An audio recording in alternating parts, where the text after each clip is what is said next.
Hey, welcome to Digging into the Bible. My name is Jim Barnard. This is a production of Tiller Coaching. All right, it's day 78, and we've got Paul headed to Rome. He's going to appeal to Caesar. They're headed there by ship, but Paul, through the power of the Holy Spirit, has been told that this is going to be a dangerous trip and that they should wait. Paul shares this with the centurion and with the crew, but they're like, no, it's fine. Like, we can go. We can press on.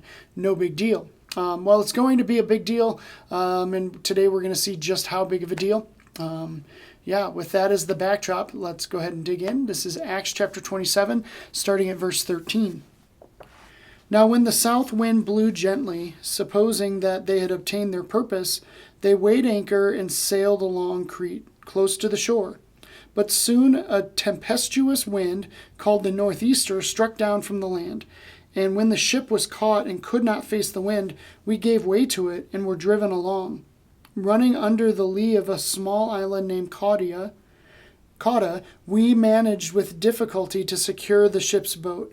After hoisting it up, they used supports to undergird the ship. Then, fearing that they would run aground on the Syrtis, they lowered the gear and thus were driven along. Since we were violently storm-tossed, they began the next day to jettison the cargo. And on the third day, they threw the ship's tackle overboard with their own hands. When neither the sun nor the stars appeared for many days, and no small tempest lay on us, all hope of being saved was at last abandoned. Since they had been without food for a long time, Paul stood up among them and said, Men, you should have listened to me and not have set sail from Crete and incurred this injury and loss. Yet now I urge you to take heart, for there will be no loss of life among you, but only of the ship. For this very night there stood before me an angel of the God to whom I belong and whom I worship, and he said, Do not be afraid, Paul. You must stand before Caesar, and behold, God has granted you all those who sail with you. So take heart, men, for I have faith in God that it will be exactly as I have been told, but we must run aground on some island. When the 14th night had come, as we were being driven across the Adriatic Sea, about midnight the sailors suspected that they were nearing land. So they took a sounding and found 20 fathoms. A little farther on they took a sounding again and found 15 fathoms. And fearing that we might run on the rocks, they let down 4 anchors from the stern and prayed for day to come. And as the sailors were seeking to escape from the ship, and had lowered the ship's boat into the sea under pretense of laying out anchors from the bow, Paul said to the centurion and the soldiers, Unless these men stay in the ship, you cannot be saved. Then the soldiers cut away the ropes of the ship's boat and let it go.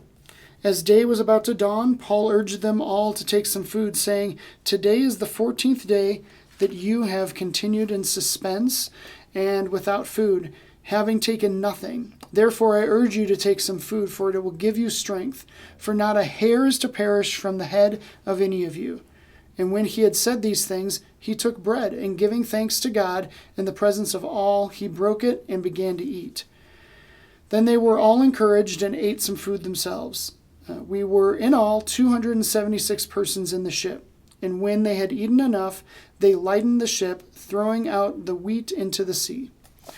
All right, so like I said, long section here, but so crazy. Like the sailors, the crew are like, they're like, okay, this is pretty desperate. This is pretty dire. Paul's pretty much like, hey, yo, I told you so.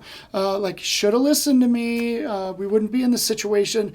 They're about ready to jump on the lifeboats and just go, leaving the people on the ship just to deal with the problem themselves. And Paul's like, no, this can't happen. And fortunately they don't abandon. They let go of the lifeboats and they're just all in this together. And how crazy is it that Paul, in the midst of this insanity, is like, hey guys, we should do communion, right? Let's do some communion. Let's do this in remembrance of him. And I'm certain, most of the people on the boat do not understand the significance of this.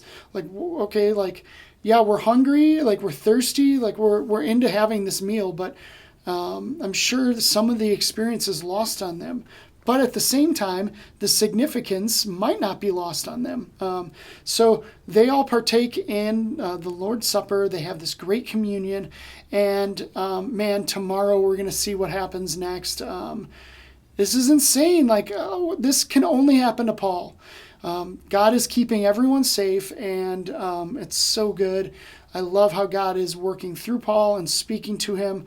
I can only pray for myself and for you that God would be doing the same in our own life, especially when life storms and kick up so big and so strong. Well, with that, thanks for watching. Thanks for listening. I will see you tomorrow as we continue on with this story in Acts chapter 27. I will see you then.